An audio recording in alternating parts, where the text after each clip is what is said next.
을 봅니다.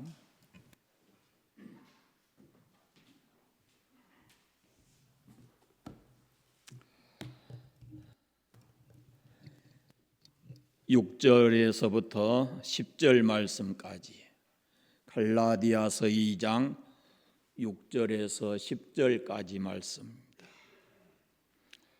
같이 읽겠습니다.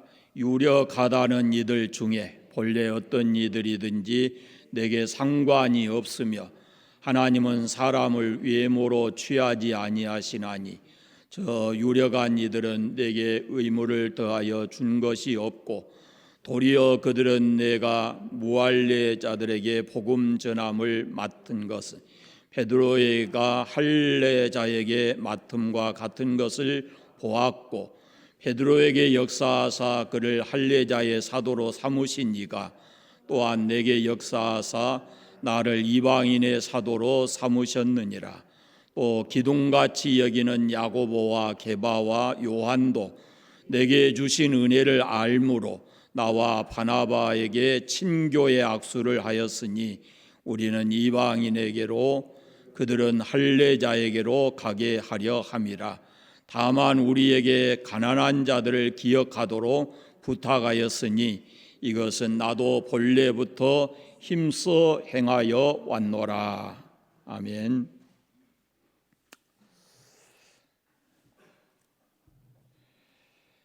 갈라디아서를 수요일마다 이렇게 말씀 함께 나누는데요. 기독교의 교리가 가장 이렇게 함축되어 있는 곳이 성경으로 보면 로마서와 갈라디아서라고 할 수 있습니다.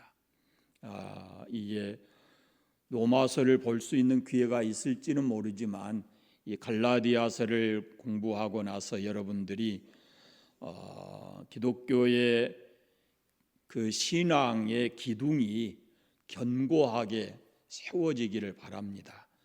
그리고 또 다른 성경을 볼 때 거기에 이제 집을 지을 때 기둥 세우고 나머지를 이렇게 해가는 것처럼 그렇게 되어져야 우리의 신앙이 견고해지고 그리고 아름다운 신앙을 갖게 될 것입니다.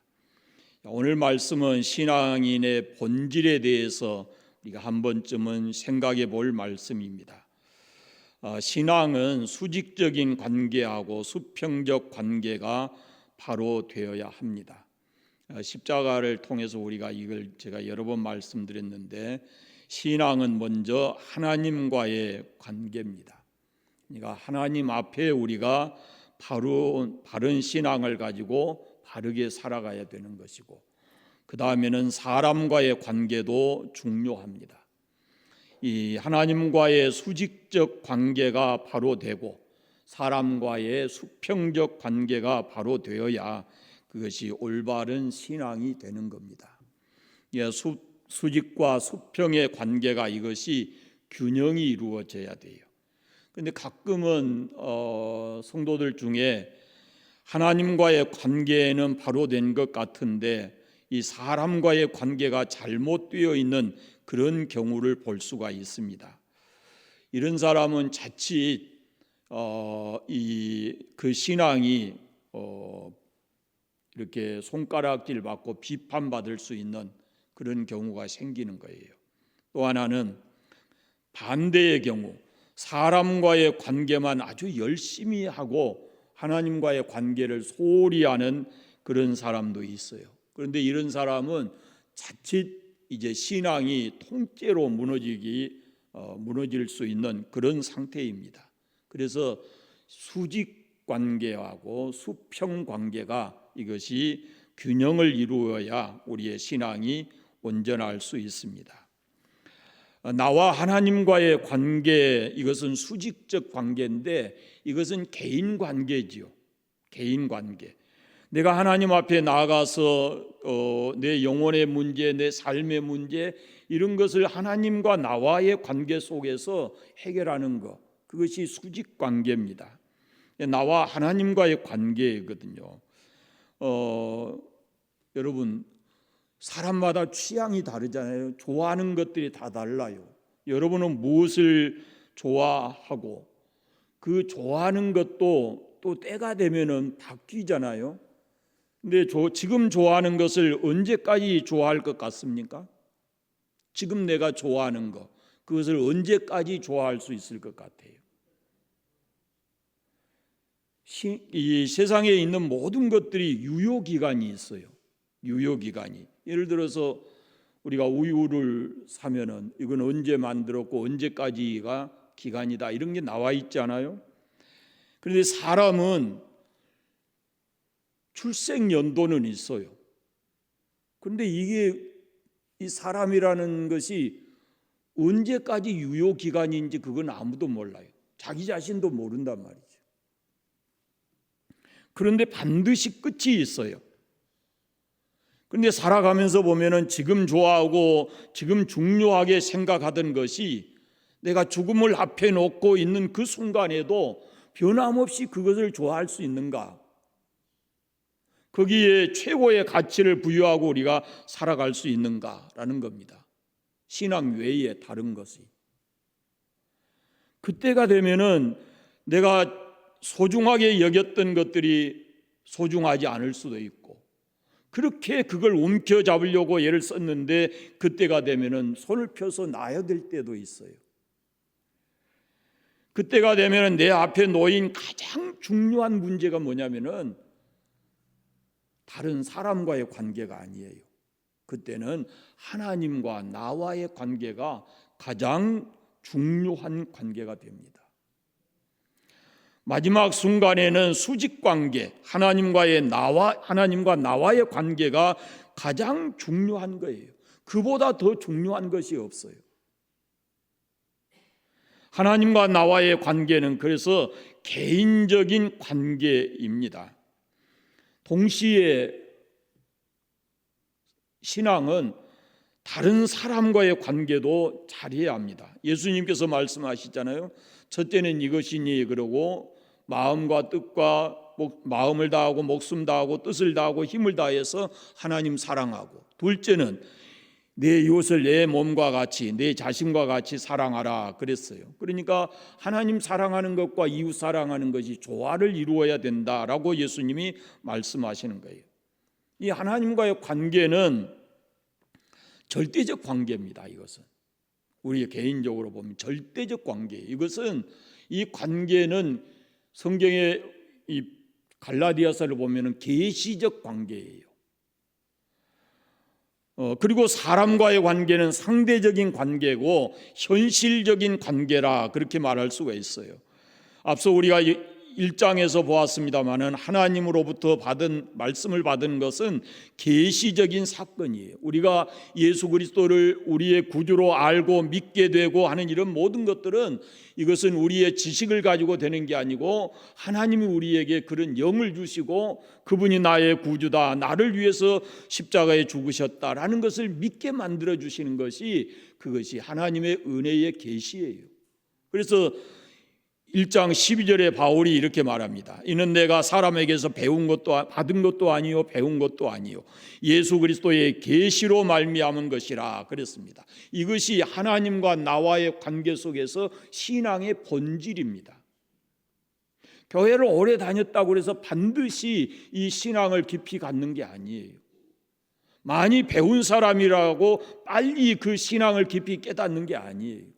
이건 하나님이 우리에게 은혜 주시고 계시의 정신을 주셔야 그것을 깨닫게 되어진다라는 겁니다. 그런데 이 하나님과의 관계에서 이 신앙이 바로 세워지면 그 신앙은 다시 우리의 현실로 돌아와야 되는 거예요. 신앙이 어느 한 부분에 속해 있어요. 그러나 그것이 우리의 현실로 돌아와야 되는 거예요. 실제로 우리가 삶 속에서 수도 없이 많은 사람과 관계를 맺고 살기 때문에 현실로 돌아와야 하는 겁니다. 그래서 이것이 두 가지가 조화를 이루어야 된다라는 말씀이에요. 바울은 이 문제에 있어서 아주 원만하고 아름다운 조화를 만들어낸 그런 사람입니다. 바울을 제가 여러 번 말씀드렸지만은 바울은 복음에 관한 한 절대적인 수호자예요. 요만큼도 양보하지 않아요. 심지어는 일시라도 잠시라도 양보할 마음이 없다라고 얘기를 해요. 그만큼 철저하게 예수 그리스도의 십자가의 복음, 이걸 확고하게 믿는 그런 신앙이었어요. 그러나 그것이 아니면 다른 부분에 있어서는 양보할 것이 많았어요. 양보했어요. 너그럽습니다. 예를 들어서 고기 먹는 문제에 고린도 교회에 편지하면서 보면은 고기를 꼭 먹어야 하는가? 먹지 않아도 될 만하고, 그러면 안 먹어도 되고, 내가 먹음으로 인해서 다른 사람의 신앙에 문제, 어떤 영향을 줄 것 같으면은 나는 평생 동안 고기 안 먹겠다라고 생각한 사람이에요. 그 고기 먹고 안 먹고라는 문제는, 이것은 복음의 본질과는 다른 거예요. 그것이 우리 현실에 와서는 신앙이 사람과의 관계이기 때문에 내가 잘못 삶으로 인해서 다른 사람의 신앙에 문제가 될 것 같으면 나는 그 부분은 양보하겠다라고 생각을 하는 겁니다. 이것이 바울이 갖는 신앙입니다. 그러니까 복음에 대해서는 우리가 양보할 수 없지만, 그러나 다른 부분에 있어서는 내가 좀 손해보고 양보해도 괜찮다라고 하는 것이 바울의 얘기입니다. 그런데 우리는 어떻습니까? 우리가 어떻게 살고 있나요? 바울과 거꾸로 살아요. 바울이 말한 것과는 거꾸로 살고 있어요. 양보해서는 안 될 것은 쉽게 양보해버리고, 양보해야 될 것은 쓸데없이 고집을 부리고 살아가요. 무모하게 고집을 부리는 사람이 많습니다. 에이, 그냥 이 정도쯤이야. 그러면서 좀 물러서고 양보하면 될 것인데 그걸 양보를 안 해요. 그리고는 그것이 마치 자기 신앙보다 더 중요한 것처럼 생각하고 그렇게 사는 사람들이 있어요. 그건 잘못된 거예요. 수직 관계와 수평 관계의 조화를 이루어야 된다라는 겁니다. 다시 말씀드리면 신앙과 삶의 조화가 돼야 돼요. 좀 전문적인 그런 용어를 쓴다면은 신학적인 부분과 신앙적인 부분이 이게 조화를 이루어야 돼요. 다른 사도와의 관계나 다른 교회와의 관계, 선교적인 문제에 대해서는 좀 폭넓고 이해하는 그런 모습으로 대하고, 복음에 대해서는 철저하게, 수평적 관계는 좀 너그럽게, 수직적 관계에서는 이것은 확실하게 그런 신앙을 가져야 된다라는 겁니다. 신앙을 양보하면서 다른 사람과 적당히 타협하는 그것은 옳지 않는 거죠. 신앙을 양보하면서 사람과의 비유를 맞추고 타협하는 것은 옳지 않다라는 것입니다. 자, 오늘 본문에 돌아가 보겠습니다. 회심하고 지난주에 보았는데 14년 후에 바울이 예루살렘에 올라갔다 그랬습니다. 이때는 사도행전에 보면은 14장에 1차 전도 여행을 하고 끝나고 나서 예루살렘에 올라갑니다. 그러니까 1차 전도 여행이 지금의 터키 땅에 가요. 살람이라고 하는 지역과 터키 땅에 가서 소아시아 지역을 돌면서 여러 해 동안 복음 전했어요. 그러다가 이제 예루살렘에 올라갑니다. 이방인의 문화권 속에서 바울이 오랫동안 복음을 전했어요. 그러나 바울의 신앙은 조금도 흔들리지 않습니다. 가는 곳곳마다 유대인들이 박해를 하고 율법적인 문제를 가지고 바울과 논쟁을 하고 이렇게 했지만, 바울은 계시적인 복음, 자기가 믿는 만난 예수님에 대한 확고한 신앙을 가지고 조금도 물러서지 아니하고 박해를 받으면서도 예수 그리스도의 십자가의 복음을 전했습니다. 그것이 바울의 복음에 대한 태도였어요. 바울이 이렇게 변함없이 믿음을 지켜갈 수 있는 것은 확실한 증거가 있습니다. 확실한 밑바탕이 있어요. 그게 뭐냐면, 첫째는 복음이 계시로 이루어졌다라는 겁니다.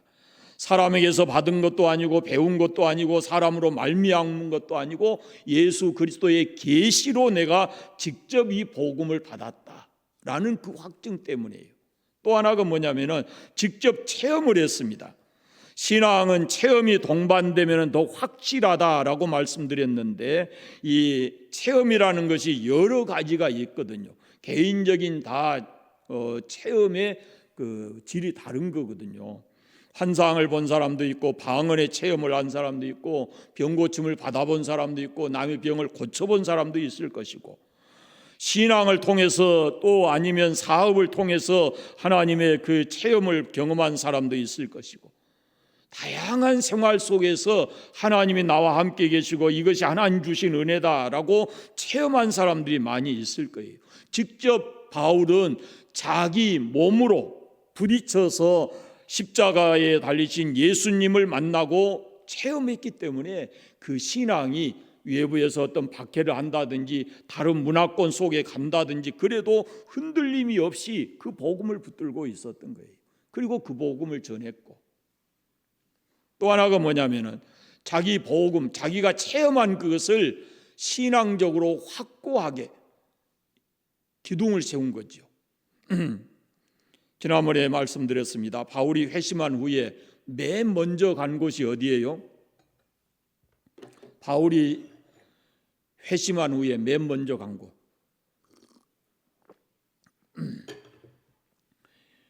그러니까 수요일마다 빠지면 안 된다니까요. 안 빠져도 모르잖아요. 지금 한 주 전에 했는데 아라비아 3년 기억나세요? 아라비아 가서 3년 동안 있었어요. 그때 가서 거의 자기가 체험한 신앙을 이 학문적으로 구약 성경과 연계해서 어떻게 신앙이 되어지는가라는 것을 아마 그때 했을 거라고 말씀드렸어요. 그 신학의 뿌리가 뭐냐면은 창세기에 있는 말씀인데, 이 다음에 우리가 더 나가면 또 나와요. 아브라함이 여호와를 믿으니 여호와께서 그의 이를 그의 의로 여기시고라는 겁니다. 이 말씀과 자기 자신이 체험하고 계시받는 것과 이것이 연계가 어떻게 되는가, 아마 그런 것 때문에 고민하고 기도했을 것이다라는 겁니다. 이런 체험이 자기가 성경적으로 확고한 어떤 신앙적으로 체계가 세워져 있기 때문에 흔들리지 않는 거예요. 그 다음에 또 하나가 있다면 예수 그리스도의 십자가의 능력입니다. 바울 자신을 바꿔놓은 것이 뭐냐면 바로 예수 그리스도의 십자가의 능력이거든요. 그리고 그 십자가의 복음을 전하면서 그는 또 많은 능력을 체험했거든요. 복음을 전하는데 사람들이 회개하고 돌아서고 갖가지 역사가 나타나는 그런 체험들을 바울이 친히 했습니다. 자기 자신의 변화되는 체험도 했고, 복음을 전할 때 거기에 병 고침을 받고 귀신이 나가고 강파 가던 사람들이 다 깨어지고 예수 믿고 십자가의 복음을 그가 그 눈으로 보고 체험을 한 거예요. 그래서 절대로 어떤 이유에서든지 그는 흔들리질 않았어요. 이방 세계에 가서도 다른 문화권에 가서도 외부에 박해가 있어도 그 신앙이 흔들리지 않는 거예요. 여러분, 우리가 이 땅을 살아가면서 이런 외부적인 그 핍박이나 또 다른 어떤 이유들이 있을 수도 있지만, 자칫 제가 경험하기로는 지금 보면은 연세가 들어가면서 점점 어떤 이 신앙의 체계가 확실하지 않으면 그 신앙이 흔들릴 수가 있어요. 그래서 중요한 것이 바로 이것입니다. 십자가의 복음이 내 인생에 얼마나 중요한가 하는 이것이 내 신앙의 기둥으로 나에게 확고하게 세워져야 돼요. 그것이 여러분이 책에서 듣고 배워서 하든지 여러분이 체험으로 하든지 어떤 방법으로든지 십자가의 복음이 여러분의 신앙의 확고한 기둥으로 세워져야 되는 겁니다. 그래야 흔들리지 않습니다. 본문 말씀을 보면은 바울의 여유 있는 태도가 나타납니다. 6절의 말씀 보시면 저 유력한 이들은 내게 의무를 더하여 준 것이 없다. 그래서 여기 저 유력한 자들은 누구냐면은 예루살렘 교회의 베드로, 야고보, 요한 이런 사람을 가리키는 거예요. 최고로 당대에는 이 사람들이 영적 권세를 가진 사람입니다. 교회로 말하면 최고의 어른이에요. 그런데 바울은 저 유력한 사람이라 그러면서 내게는 상관이 없다 이렇게 말합니다.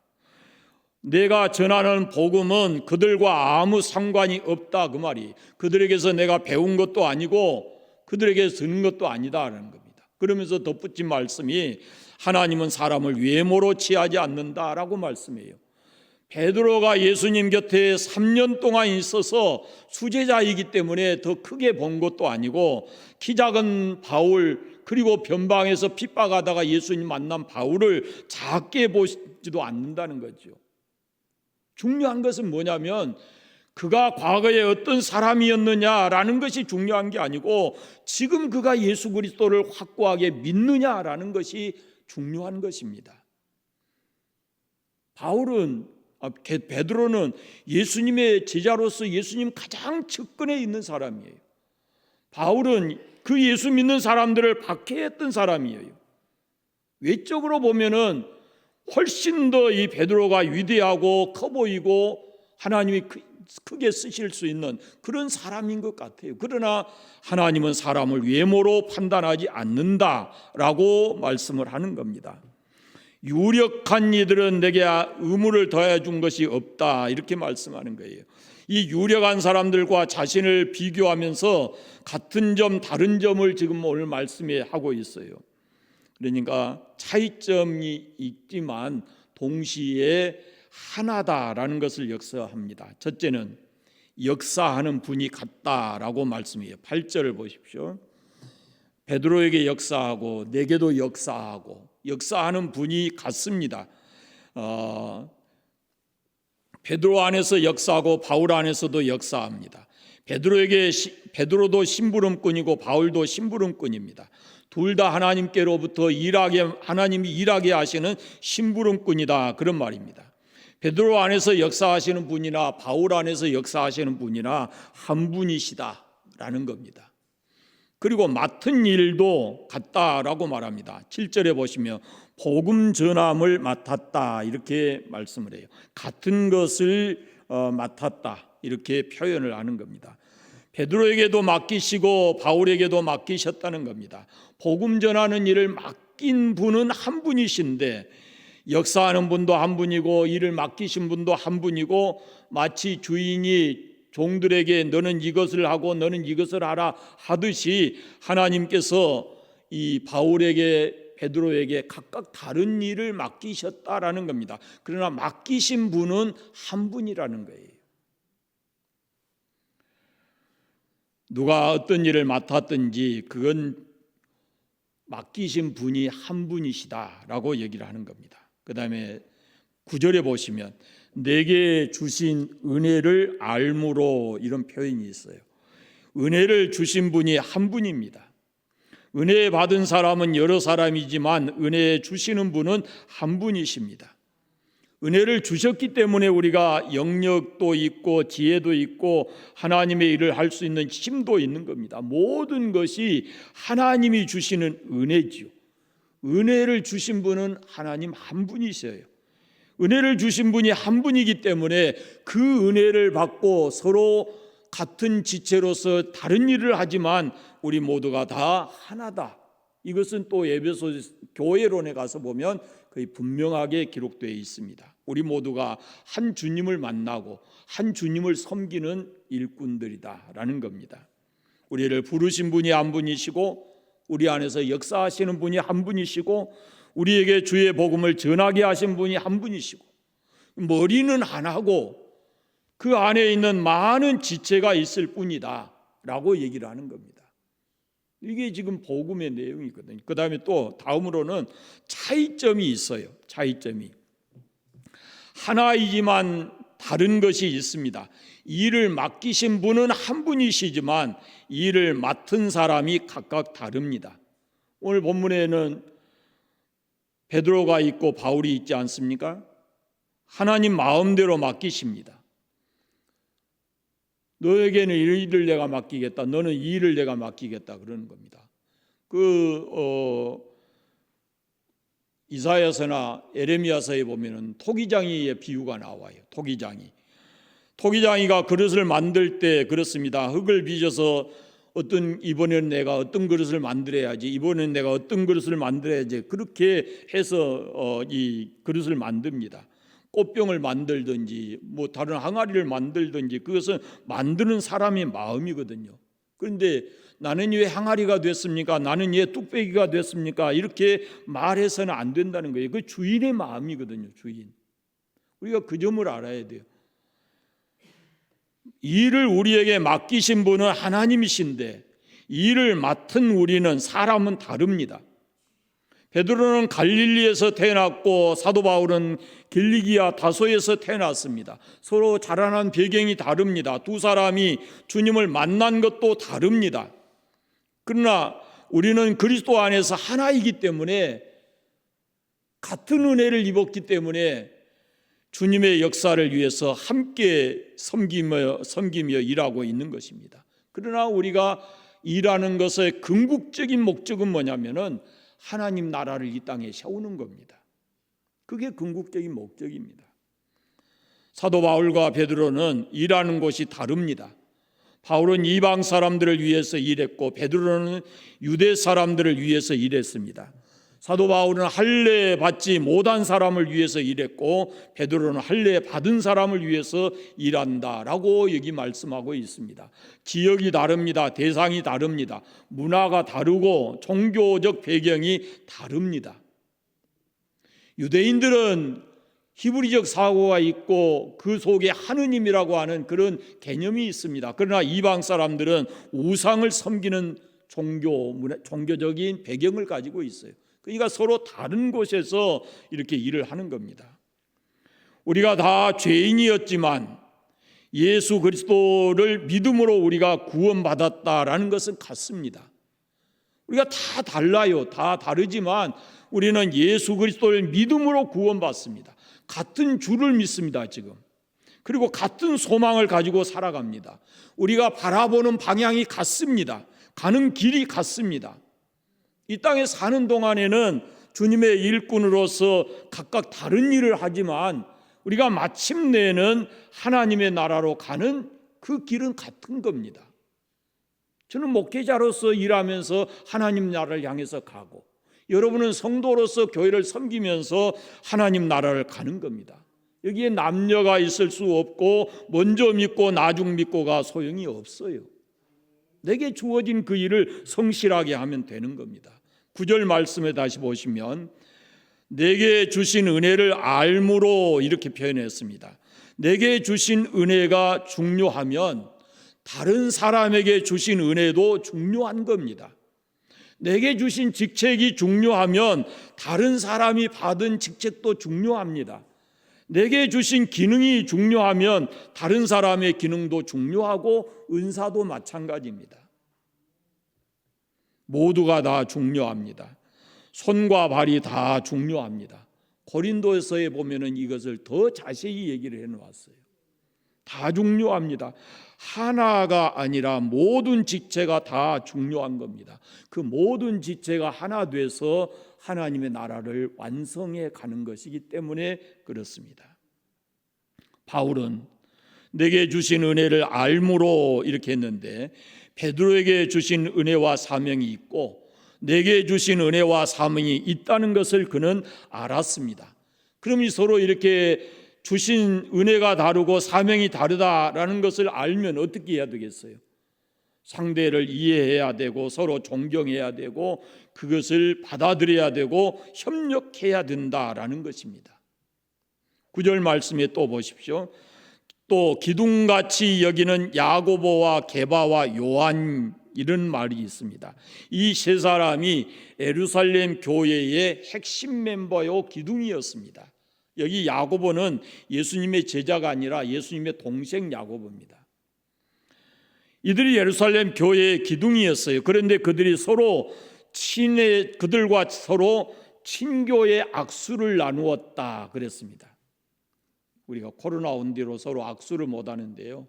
악수가 어디서부터 시작됐을 것 같아요? 악수.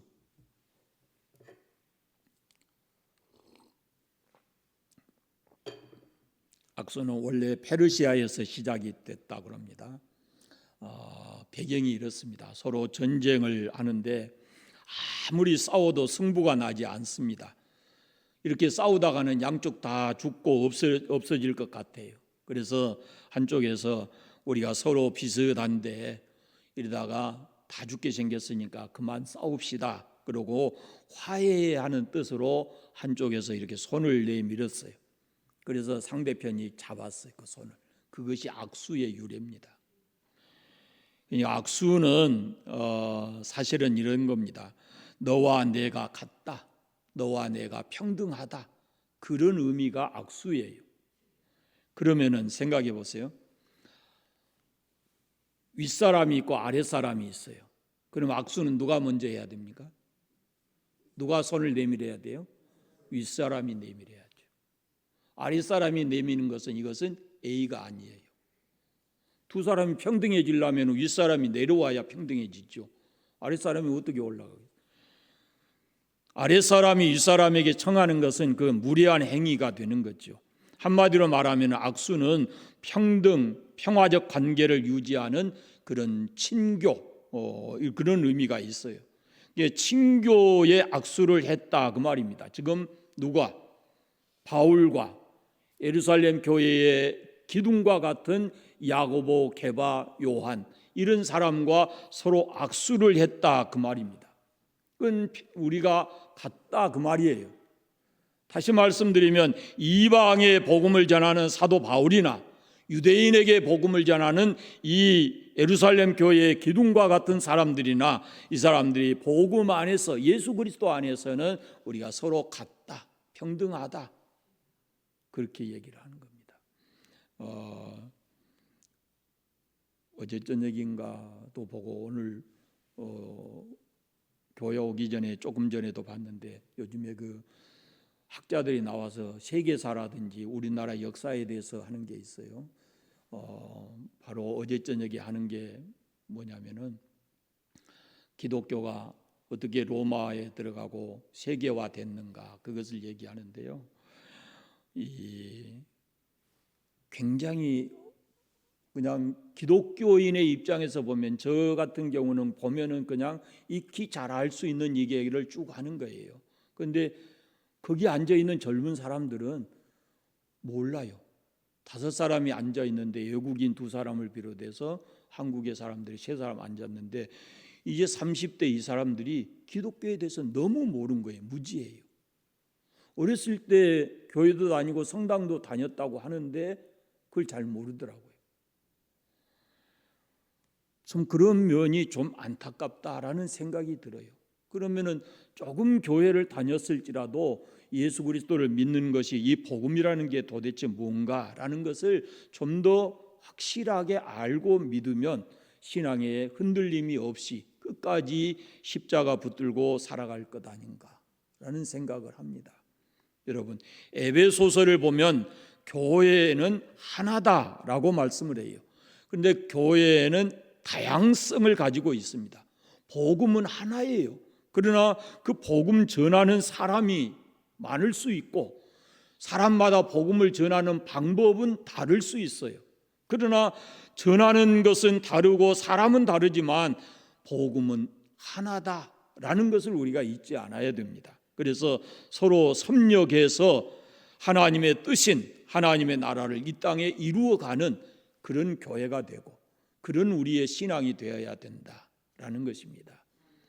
여러분의 신앙이 이 복음으로 확실하게 세워져 가는 그런 신앙이 되시기를 바랍니다. 기도하겠습니다. 감사합니다. 하나님 아버지, 오늘 또 이 교회에 나와서 갈라디아 통해서 우리가 예수 그리스도의 복음과 우리의 신앙의 삶이 이렇게 어떠해야 하는가라는 것을 말씀을 나누었습니다.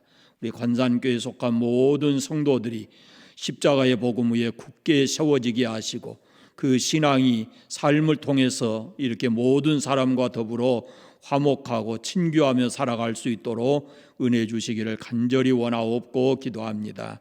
바쁘고 힘들고 어려운 때이지만 주 예수님께 더 가까이 나아가는 그런 신앙인들 다 되게 하여 주시옵소서. 예수님의 이름으로 기도드립니다. 아멘.